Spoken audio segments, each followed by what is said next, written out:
15,000 रुपयांची EPFO वेतन मर्यादा वाढणारच का, असा थेट सवाल सर्वोच्च न्यायालयाने केंद्र सरकारला विचारला आहे. 4 महिन्यांची अंतिम मुदत, कोणताही टाळाटाळीचा पर्याय नाही. जर सरकारने निर्णय घेतला नाही तर कारण सांगावेच लागणार आहे. हा निर्णय झाला तर लाखो कर्मचाऱ्यांची पेन्शन वाढू शकते आणि जर झाला नाही तर सरकारला सर्वोच्च न्यायालयासमोर उत्तर द्यावे लागेल. सध्या देशभरातील खासगी क्षेत्रात काम करणाऱ्या कोट्यावधी कर्मचाऱ्यांसाठी एक अत्यंत महत्त्वाची आणि निर्णायक घडामोड समोर आली आहे. कर्मचारी भविष्य निधी संघटना म्हणजेच EPFO अंतर्गत असलेल्या वेतन मर्यादेबाबत सुप्रीम कोर्टाने थेट हस्तक्षेप केला आहे. गेल्या अनेक वर्षांपासून EPFO अंतर्गत असलेली 15,000 रुपयांची वेतन मर्यादा वाढवण्यात यावी अशी मागणी कर्मचारी संघटना, सामाजिक कार्यकर्ते आणि पेन्शनधारक सातत्याने करत होते. मात्र केंद्र सरकारकडून या विषयावर कोणताही ठोस निर्णय घेतला जात नव्हता. अखेर सुप्रीम कोर्टाने या प्रकरणाची गंभीर दखल घेत केंद्र सरकारला स्पष्ट शब्दांत आदेश दिले आहेत. न्यायालयाने सांगितले आहे की EPFO अंतर्गत येणाऱ्या कर्मचाऱ्यांची वेतन मर्यादा वाढवायची की नाही यावर 4 महिन्यांच्या आत निर्णय घ्यावा लागेल.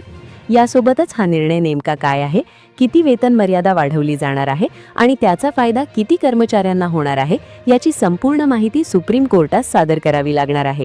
हा आदेश म्हणजे केंद्र सरकारसाठी आणि EPFO साठी एक मोठा दबाव मानला जात आहे, कारण इतक्या स्पष्ट आणि वेळबद्ध निर्देश याआधी देण्यात आलेले नव्हते. त्यामुळे आता सरकारकडे टाळाटाळ करण्याचा कोणताही पर्याय शिल्लक राहिलेला नाही. गेले 11 वर्षांचा कालावधी पाहिला तर EPFOच्या वेतन मर्यादेत कोणताही बदल झालेला नाही. ही बाब सुप्रीम कोर्टाने स्वतः नोंदवली आहे. या 11 वर्षात देशातील महागाई दरात मोठी वाढ झाली आहे. जीवनावश्यक वस्तूंचे दर, घरभाडे, शिक्षणाचा खर्च, आरोग्य खर्च हे सर्व प्रचंड वाढले आहेत. याच कालावधीत किमान वेतनातही अनेक वेळा सुधारणा करण्यात आली आहे. अनेक राज्यांमध्ये किमान वेतनच 15,000 रुपयांपेक्षा अधिक झालेले आहे.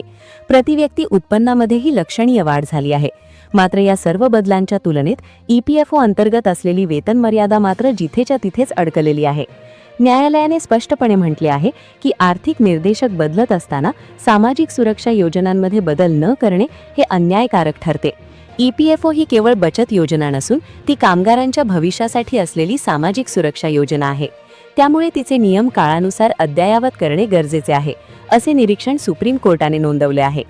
सध्याच्या नियमांनुसार 15,000 रुपयांपेक्षा जास्त मासिक वेतन असलेले कर्मचारी EPFO आणि EPS 95 पेन्शन योजनेच्या पूर्ण लाभांपासून वंचित राहतात. याचा अर्थ असा आहे की आज देशात लाखो कर्मचारी असे आहेत जे नियमितपणे काम करतात, कर भरतात, अर्थव्यवस्थेला हातभार लावतात, मात्र निवृत्तीनंतर त्यांना पुरेशी सामाजिक सुरक्षा मिळत नाही. या परिस्थितीमुळे खासगी क्षेत्रातील कर्मचाऱ्यांमध्ये असंतोष वाढत गेला आहे. EPS 95 पेन्शनधारक अनेक वर्षांपासून किमान पेन्शन वाढवण्याची मागणी करत आहेत. मात्र वेतन मर्यादा कमी असल्यामुळे पेन्शनची गणनाही कमी पातळीवर होते. याच मुद्द्यावरून सुप्रीम कोर्टाने विचारणा केली आहे की जेव्हा प्रत्यक्ष वेतन यापेक्षा जास्त आहे तेव्हा केवळ 15,000 रुपयांच्या मर्यादेवर पेन्शन व भविष्य निधीची गणना करणे कितपत योग्य आहे. न्यायालयाच्या मते यामुळे मोठ्या प्रमाणावर कर्मचारी सामाजिक सुरक्षेपासून दूर राहत आहेत. हा संपूर्ण खटला सामाजिक कार्यकर्ते नवीन प्रकाश नौटियाल यांनी दाखल केलेल्या याचिकेवर आधारित आहे. या याचिकेत स्पष्टपणे नमूद करण्यात आले होते की गेल्या 70 वर्षात वेतन मर्यादेचे पुनरावलोकन अत्यंत अनियमित आणि मनमानी पद्धतीने करण्यात आले आहे. कधीकधी तर 13 ते 14 वर्षांपर्यंत कोणताही बदलच करण्यात आलेला नाही. याचिकेत असेही सांगण्यात आले की वेतन मर्यादा ठरवताना महागाई, किमान वेतन, प्रतिव्यक्ती उत्पन्न या कोणत्याही आर्थिक घटकांचा विचार करण्यात आलेला नाही. परिणामी EPFO योजनेचा लाभ घेणाऱ्या कर्मचाऱ्यांची संख्या कालांतराने कमी होत चालली आहे. ही बाब अत्यंत गंभीर असल्याचे न्यायालयाने मान्य केले आहे. या प्रकरणाची सुनावणी न्यायमूर्ती JK माहेश्वरी आणि न्यायमूर्ती SS चंदूरकर यांच्या खंडपीठासमोर झाली. सुनावणी दरम्यान याचिकाकर्त्यांच्या वतीने वकील प्रणव सचदेवा आणि नेहा राठी यांनी सविस्तर युक्तिवाद केला. त्यांनी सांगितले की आज देशातील अनेक भागांमध्ये किमान वेतनच 15,000 रुपयांपेक्षा जास्त आहे. अशा परिस्थितीत EPFOची वेतन मर्यादा इतकी कमी ठेवणे म्हणजे वास्तवाशी फारकत घटल्यासारखे आहे. त्यांनी हेही स्पष्ट केले की या धोरणामुळे कोट्यावधी कर्मचारी EPFO आणि EPS 95च्या कक्षेबाहेर फेकले गेले आहेत. परिणामी त्यांना भविष्य निधी आणि पेन्शनचा पुरेसा लाभ मिळत नाही. हे सामाजिक न्यायाच्या तत्वांच्या विरोधात आहे, असा ठोस मुद्दा त्यांनी मांडला. न्यायालयाने हा युक्तिवाद गांभीर्याने घेत केंद्र सरकारला थेट निर्णय घेण्याचे आदेश दिले. महत्वाची बाब म्हणजे 2022 मध्ये EPFOच्या उपसमितीने स्वतः वेतन मर्यादा वाढवण्याची शिफारस केली होती. ही शिफारस केंद्रीय मंडळानेही मंजूर केली होती. मात्र त्यानंतरही केंद्र सरकारने यावर कोणताही अंतिम निर्णय घेतला नाही. सुप्रीम कोर्टाने याच मुद्द्यावर प्रश्न उपस्थित केला आहे की जेव्हा EPFOची अंतर्गत यंत्रणाच वेतन मर्यादा वाढवण्याच्या बाजूने आहे, तेव्हा सरकारने इतका विलंब का केला? न्यायालयाने स्पष्ट केले आहे की आता सरकारला निर्णय टाळता येणार नाही. वेतन मर्यादा वाढवायची असेल तर त्याची अंमलबजावणी कधी आणि कशी करणार, आणि वाढवायची नसेल तर त्यामागील ठोस कारणे काय आहेत, हे सर्व लेखी स्वरूपात सादर करावे लागणार आहे. या संपूर्ण पार्श्वभूमीवर पाहिले असता EPS 95 पेन्शनधारकांसाठी आणि खासगी क्षेत्रातील कर्मचाऱ्यांसाठी आशेचे वातावरण निर्माण झाले आहे. सुप्रीम कोर्टाच्या आदेशामुळे सरकारवर थेट दबाव निर्माण झाला आहे. येणाऱ्या काळात बजेटच्या माध्यमातून किंवा स्वतंत्र निर्णयाद्वारे EPFOची वेतन मर्यादा 15,000 वरून वाढवली जाण्याची शक्यता व्यक्त केली जात आहे. तसे झाल्यास EPS 95 पेन्शनमध्येही वाढ होण्याचा मार्ग मोकळा होऊ शकतो.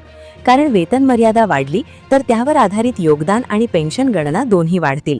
त्यामुळे हा निर्णय लाखो कर्मचाऱ्यांच्या भविष्यावर थेट परिणाम करणारा ठरणार आहे.